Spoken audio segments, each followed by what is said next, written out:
Kaya marunong kumagat. Kailangan hiwa-hiwain ni mama.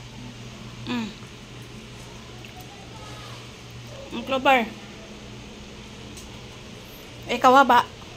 Asan sa'yo? Wala sa'yo. Ba't wala ang haba ang favorite? Ba't wala yan? Hindi nalab ni mama? Ito sa'yo, hindi ka marunong kumagat eh. Eating instructions pa oh. Galing naman itong Lola Nenas na to.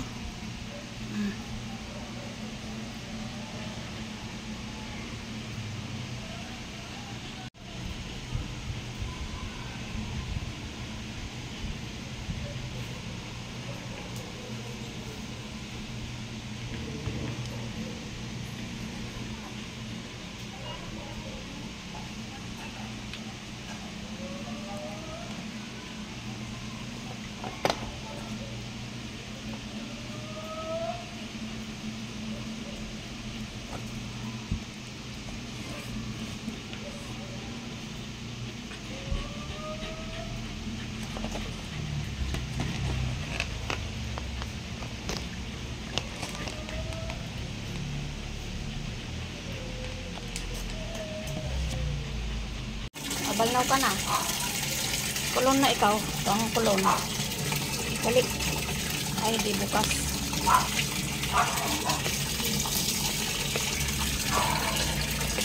Ayan na.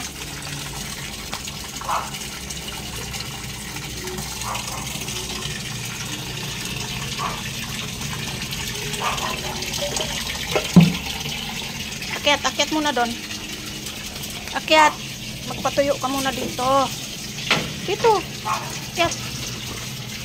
Patuyo muna dyan ha.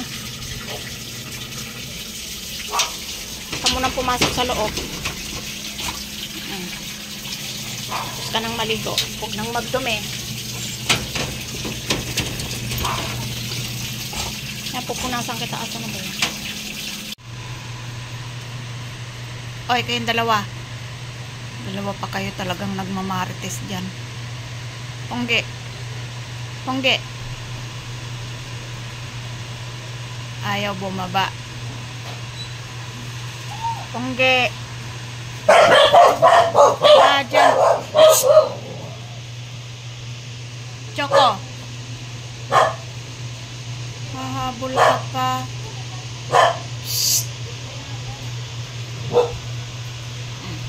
May back up pa. Ano ba yan itim? Back up ka pa. Sinasaway ko na nga sila eh. Doon nagwala sa labas. Shhh!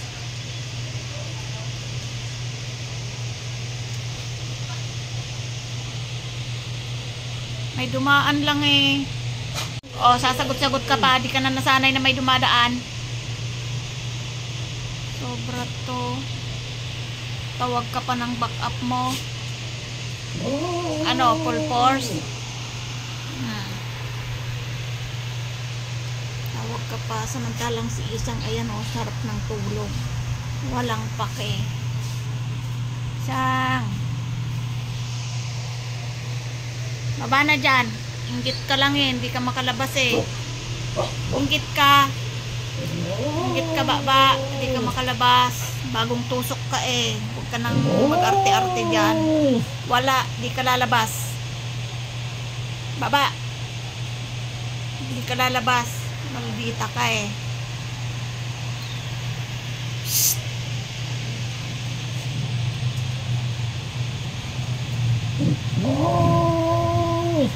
Maldita.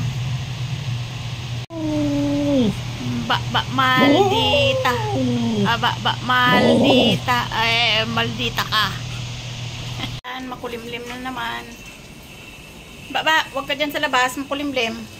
Baka umulan. Pasok dito. Choco. Ay. So, ayan, magluto tayo ng sinigang. Share ko lang. Para hindi lang kayo ang nalulutuan ko ng patay ng baboy. Siyempre tayo din. So, ayan. Ayan ang kangkong. Palambutin muna natin yung baboy. Naglilinis kasi ako. So, ayan, i-share ko ulit ang aking mga gamit sa pag-aalaga ng aso. Ito yung napakaganda guys. Trimmer. Ito ang pinang-titrim ko sa balahibo dati ni Axel. Ngayon, since may mga anak na sila, wala na rin si Axel. Sa mga anak na niya ko ginagamit ito. Napakatibay. Yan.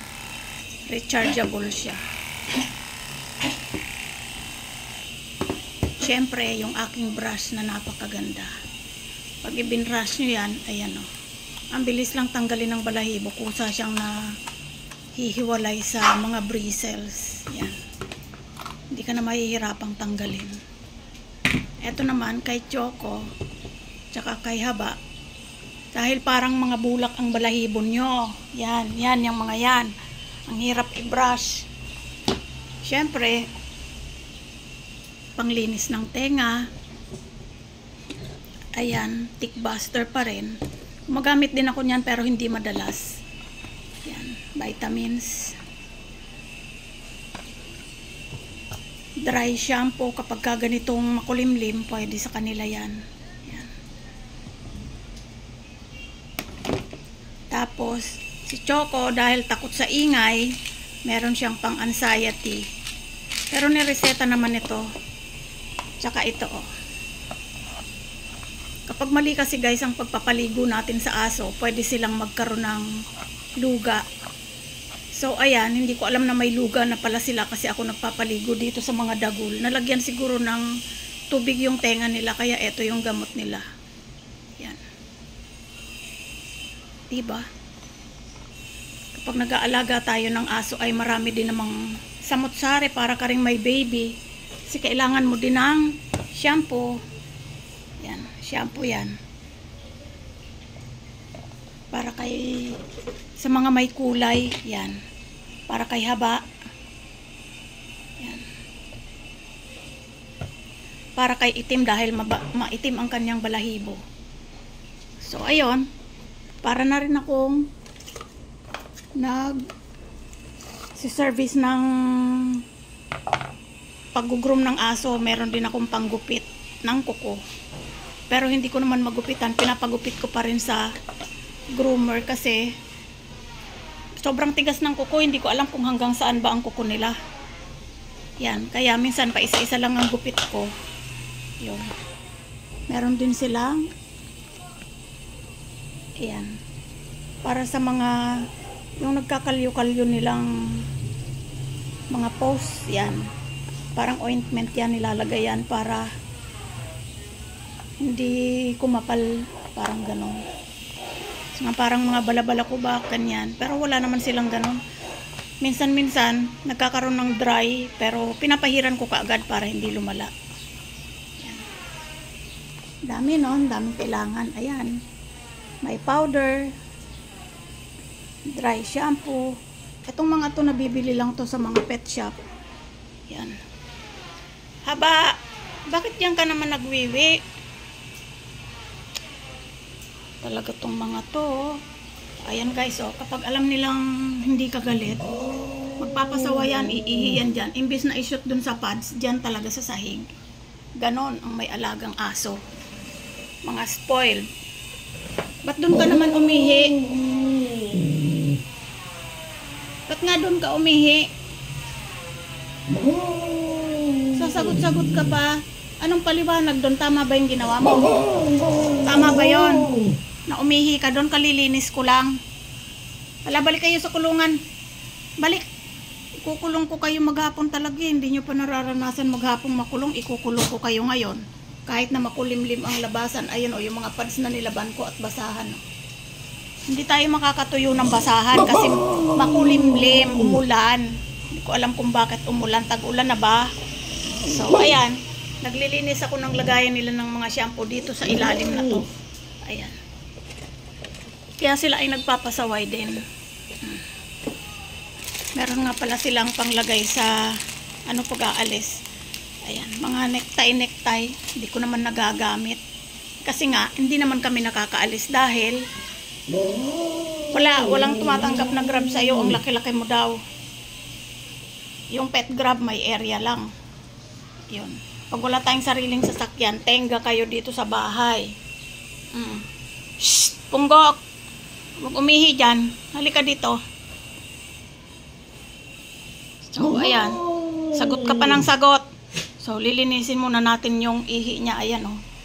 Imbis na ishoot sa pad, talagang magpapasawayan dyan. Ang ugali mo talaga ba, ah? Sumusobra ka na. Hindi pa kayo nakakatikim ng palo na matindi, ha? Tumigil ka. Feeling mo entitled kang magkalat na magkalat? Hindi na kita papasukin dito. Gusto mo? Kalilinis ko lang eh. Yan o. Ganyan ang trabaho ng mga yan. Pag nalingat ka, kahit na may pads dyan, hindi i-shoot. Salbahe. So, ayun. Linis-linis din. Kasi yung mga lagayan nila, magugulo na. So, ayun. Pag may nag-aalaga talaga tayo ng aso, kailangan kompleto tayo sa gamit. Tapos, para makatipid, pag nagpa-check up tayo, pag nagkakasakit sila, sundan na lang natin yung mga reseta. Tapos, mag-stock na lang tayo nun para kapag ganun din ulit ang nangyari, eh may gamot na tayong nakalaan. Ganun yun. Parang kumbaga may baby ka, pag may lagnat, meron namang pwedeng bumili ng walang reseta, katulad ng Tempra, o edi mag-stock ka na nun, basta ang mahalaga, tingnan mo kung hindi pa siya mai-expire. Ganun. Ganun din sa may aso. So, ayan, tingnan ko yung niluluto ko. Ayan, malambot na. Pwede nang lagyan ng sinigang mix. Gusto ng anak ko maasim na maasim. Ayan. So, ayan, nalagay na natin yung sinigang mix. Lagay na natin tong mahiwagang kangkong.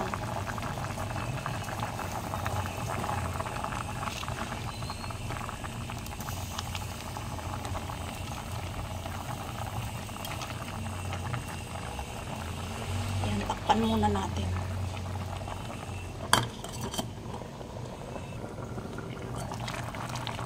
So, ayan, kumukulo na. Pagluto na yung kangkong. Hindi talaga ako marunong magluto, guys. Hate na hate ko talagang magluto. Wala akong passion sa pagluluto. Pero syempre, kapag nagkaanak ka na at nag-asawa ka na, kailangan mong matutong magluto. Yan. Sa mga aso naman, may dog food sila. Pero kapag wala silang dog food at hindi naman madalas na nagkakaroon ng stock, minsan nauubusan din. Nagbubukod na ako bago ko lagyan ng timpla, guys. O kaya naman pag nakalimutan ko, hinuhugasan ko yung mga yan para mawala yung timpla, saka ko ipapakain sa kanila. Ganon ginagawa ko pag nauubusan ako ng dog food. Yan. Pero sa ngayon, meron naman pa silang isang ganito. Yan ang pagkain nila mamaya. So, ayan. Hanggang dito lang muna. Ligpit-ligpit muna tayo, guys. Kaya magulo dyan, tulog pa si ate.